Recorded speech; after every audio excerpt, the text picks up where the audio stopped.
Vers l'année 1900, époque étrange entre toutes, une curieuse épidémie s'abattit sur la population des villes, principalement sur les classes fortunées.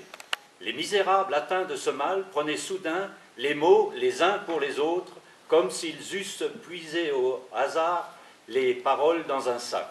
Le plus curieux est que les malades ne s'apercevaient pas de leur infirmité, qu'ils restaient d'ailleurs sains d'esprit, tout en tenant des propos en apparence incohérents, que, même au plus fort du fléau, les conversations mondaines allaient bon train. Bref, que le seul organe atteint était le vocabulaire. Ce fait historique, hélas contesté par quelques savants, appelle les remarques suivantes. Que nous parlons souvent pour ne rien dire, que si par chance nous n'avons quelque chose à dire, nous pouvons le dire de 1000 façons différentes, que les prétendus fous ne sont appelés tels que parce que l'on ne comprend pas leur langage, que dans le commerce des humains, bien souvent, les mouvements du corps, les intonations de voix et l'expression du visage en disent plus long que les paroles. Et aussi que les mots n'ont, par eux-mêmes, d'autre sens que ceux qu'il nous plaît de leur attribuer. Car enfin, si nous décidons ensemble que le cri du chien sera nommé hennissement et aboiement celui du cheval, demain, nous entendrons tous les chiens hennir et tous les chevaux aboyer.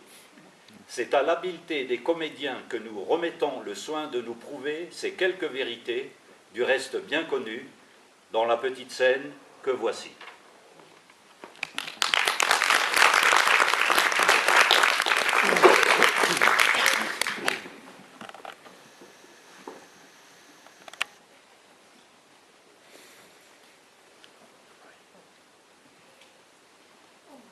Madame, la poterne vient d'éliminer le fourrage.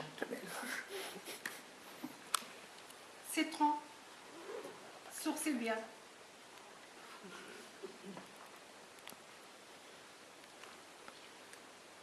Eh bien, Maki, pourquoi serpez-vous là?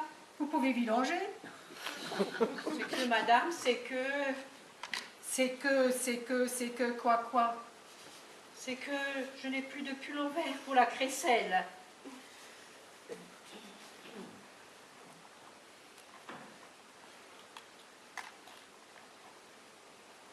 L'ossi. Voici 5 Gaulois, nous pêcher le petit soutien d'en face, c'est le moins foreur du panier. Madame, c'est pas trop. Il y a que... Quoi, il y a que, madame, il y a que... Je n'ai pas de gravat pour mes haridelles. Plus de stuc pour le bafouillis de ce soir. Plus d'entre-gens pour friser les mouches. Plus rien dans le parloir. Plus rien pour émonder. Plus rien. Et moi non plus, Irma. Ratissez, rien ne m'alimente. Alors qu'allons-nous mariner, mon pieu?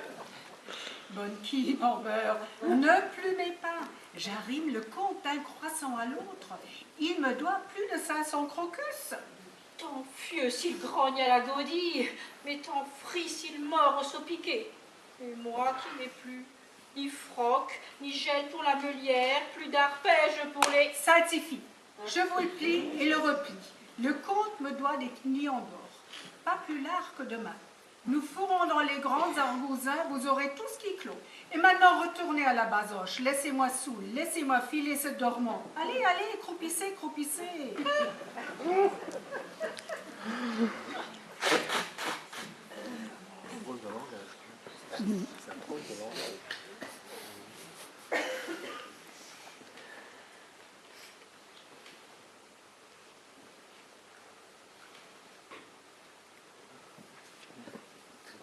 Madame, c'est Madame de Perleminouse. Je fris bien. Madame de Perleminouse. Oh, quelle grappe! Faites-la vite grossir.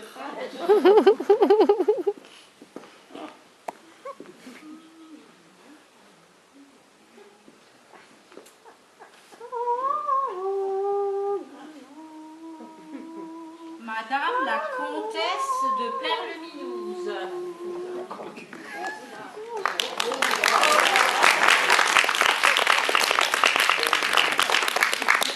Cher, très cher Culuche. Depuis combien de trous depuis combien de mitrons je vous ai pas rentré? Hélas, chère, j'étais moi-même très très vitreuse. Mes 3 plus jeunes tourteaux ont eu la citronnade l'un après l'autre. Pendant tout le début du corsaire, je n'ai fait que nicher des moulins, courir chez le ludion ou chez le tabouret. J'ai passé des pluies à surveiller leur carbure et à leur donner des pinces et des moussons. Bref, je n'ai pas eu une minette à moi. Pauvre chère. Et moi qui ne me grattais de rien. Oh mon Dieu, je m'en recueille. Vous avez bien mérité de vous tartiner après les gommes que vous avez brûlées. Poussez donc. Depuis le mot du crapaud jusqu'à la mi-brioche, on ne vous a vu ni au waterproof, ni sous les alpagas du bois de migraine.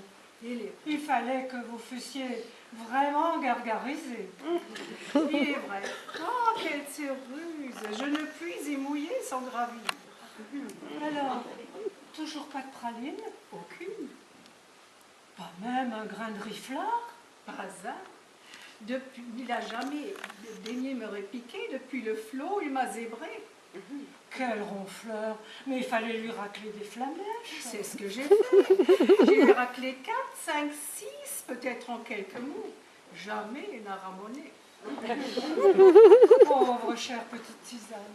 Si j'étais vous, je prendrais un autre lampion. Impossible. On voit que vous ne le connaissez pas. Il a sur moi un terrible foulard. Je suis sa mouche, sa mitaine, sa sarcelle. Il est mon rotin, mon sifflet. Sans lui, je ne peux ni coincer ni glapir. Jamais je ne le bouclerai. Mais j'étouille. Vous flotterez bien quelque chose. Une clope de Zoulou, 2 doigts de loto. Merci. Avec grand soleil. Irma. Irma, voyons.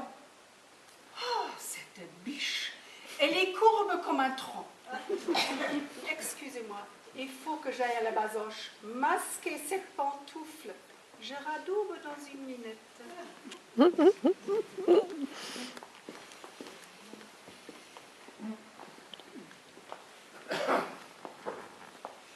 Tiens, voici le dernier ragoût de mascarille à la mode.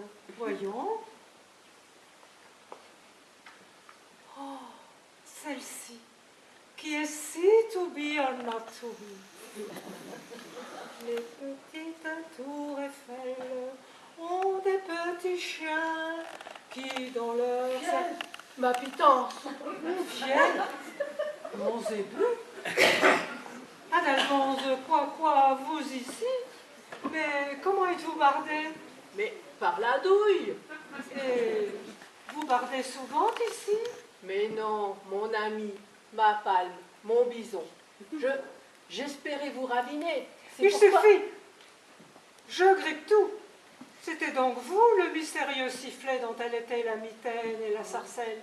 Vous qui venez souvent ici faire le mascaret, le beau boudin noir, le joli pied. Tandis que moi, oui, moi, je me ravaudais les palons à babiller mes pauvres petits tourteaux. Allez, vous n'êtes qu'un. Alors Irma, c'est bien tendu, n'est-ce pas? 2 petits dolmans au linon, des suitaires très glabres avec du flou, une toute dérogne sur du pacha avec des petites lopes de sparadrap, l'autre frère. Mon lampion. Quoi? Vous ici, chère comte? Quelle bonne tulipe! Vous venez renflouer votre chère pitance. Mais comment donc êtes-vous bardé? Eh bien oui, je bredouillais dans les garages. Après ma séance au sleeping, je me suis dit, Irène est sûrement chez sa farine. Je vais les susurrer toutes les deux. Cher comte, posez donc votre candidature. Et prenez donc ce galop. Ah, vous devrez être caribou. Ah oui, vraiment caribou. Le saut piqué s'est prolongé fort dur. On a frétillé. rançonner, re-rançonner, refrétiller, câliner des boulettes à plein flocon. Je me demande où nous cuivrera tout ce potage. Cher, mon zébu semble tellement assez planche dans votre charmant tortillon qu'on croirait, oserais-je le moudre? Mais oui, allez-y, je vous en mouche. Eh bien oui, on croirait qu'il vient souvent ici ronger ses grenouilles. Il barde là tout droit le sous-pied sous l'oreille, comme s'il était dans son propre Finistère. Vous avez le pot pour frire. Quelle crémone. Mais voyons, le comte est si glailleur, si rachat, si chamarré de l'édredon, qu'il ne se contenterait pas de ma pauvre petite bouilloire, ni de ce modeste miroton. Ce miroton est un bavoir qui pour moi sera toujours plein de punaises, cher ami. Basta. Et il y a bien d'autres bouteilles à son râtelier, n'est-ce pas, cher comte? Mais je ne... Mais que voulez-vous frire? Comment? Mais ne dit-on pas que l'on vous voit souvent chez la générale Mitropoulos et que vous sarclez fort sans pourpoint, en vrai palmier de Moyen-Âge? Mais nul sous-pierre, pas le moindre poteau dans ce coquetier, je vous assure. Oui.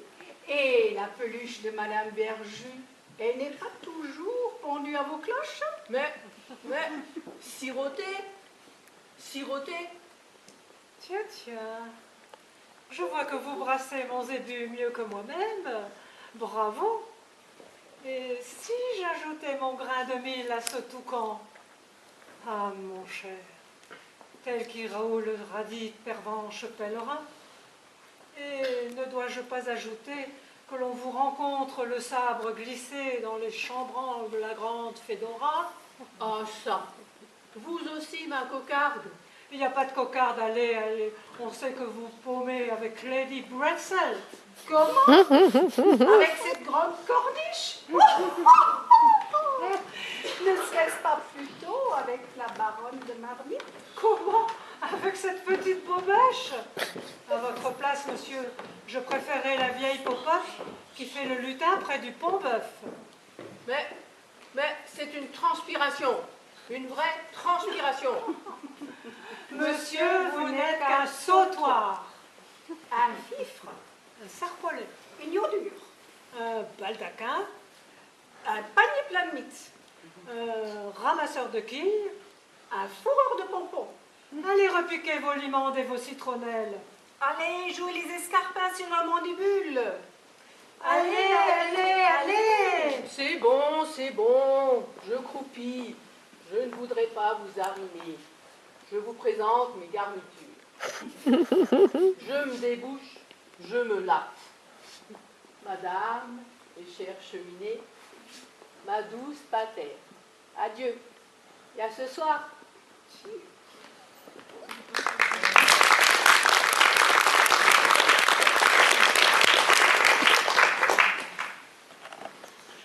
Nous tripions.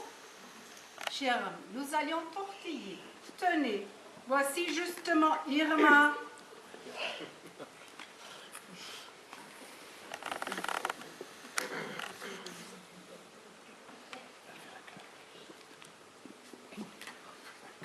Un peu de footing, vol au vent. 2 doigts de potence, je vous en mouche. 1 ou 2 marteaux, un seul s'il vous plaît.